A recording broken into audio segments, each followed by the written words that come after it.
SIR আতঙ্কে ফের মৃত্যুর ঘটনা রাজ্যে। এবার ঘটনাস্থল ডানকুনি পুরসভার ২০ নম্বর ওয়ার্ডের নজরুল পল্লী। সেখানেই মৃত্যু হয় হাসিনা বেগম নামে বছর ৬০-এর এক প্রৌঢ়া। স্থানীয়দের দাবি, এসআইআর নিয়ে বেশ কয়েকদিন ধরেই চিন্তিত ছিলেন তিনি।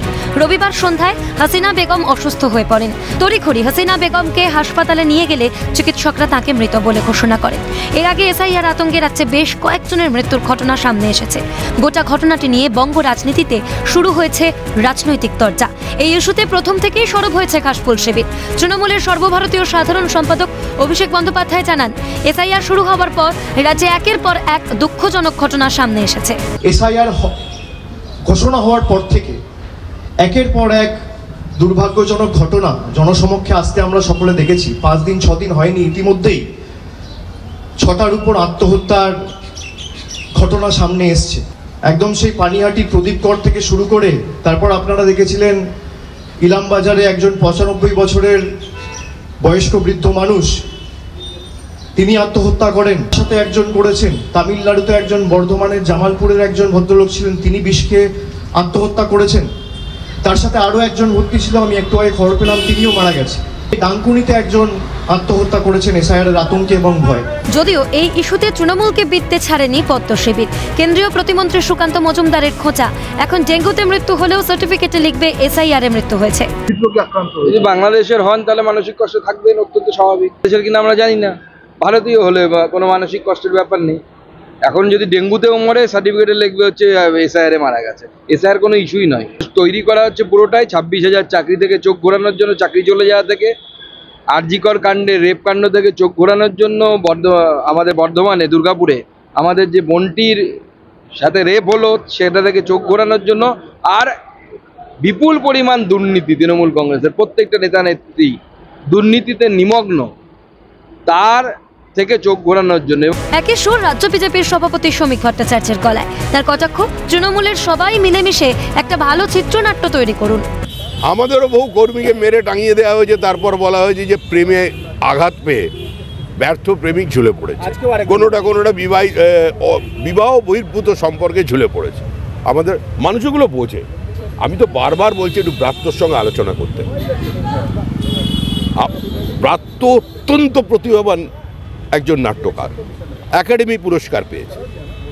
আমার রাজনৈতিক বিরোধী হতে পারে, কিন্তু তার প্রতিভা নিয়ে তো আমি কোনো প্রশ্ন তুলতে পারি না। একবার ওর সঙ্গে আলোচনা করে যদি প্লটগুলো তৈরি করে, আরও ভালো ভালো লোক আছে। সুভদ্রা আছেন কবি, ওনার সঙ্গে আমার আলোচনা, জয় গোস্বামী তো বসেই থাকেন দেখি সবসময়, উনিও থাকতে পারেন। সবাই মিলেমিশে একটা ভালো জিনিস তৈরি করুন। এই ইস্যুতে তৃণমূলকে একহাত নিয়েছেন রাজ্যের বিরোধী দলনেতা শুভেন্দু অধিকারী। তার অভিযোগ, আতঙ্কের পরিবেশ তৈরি করা এবং মানুষকে বিভ্রান্ত করাই তৃণমূলের কাজ।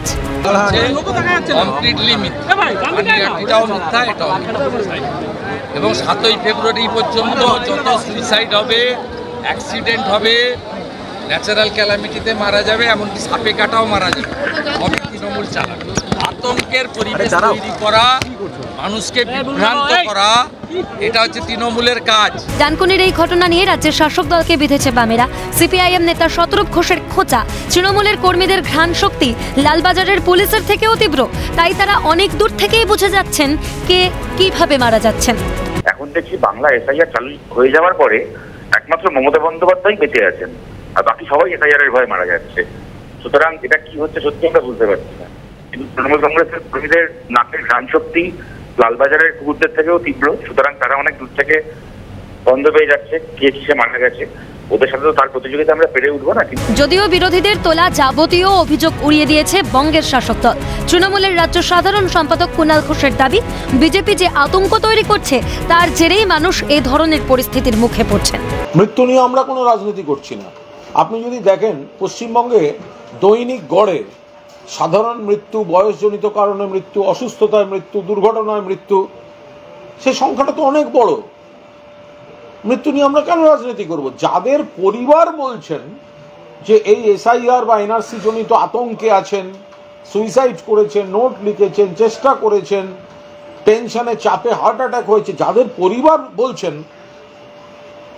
আমরা শুধু তাতে দৃষ্টি আকর্ষণ করেছি যে বিজেপি এই প্যানিকটা তৈরি করেছে, তাতে মানুষ এই ধরনের বিপদে পড়ছেন। সব মিলিয়ে এসআইআর আবহে রাজ্যবাসীর একাংশের মধ্যে যে আতঙ্ক তৈরি হয়েছে তার প্রভাবে চড়ছে রাজনীতির পারদ। এই তরজা আগামী দিনে উত্তরোত্তর বাড়বে বলেই মনে করছে রাজনৈতিক মহল। ক্যালকাটা নিউজ।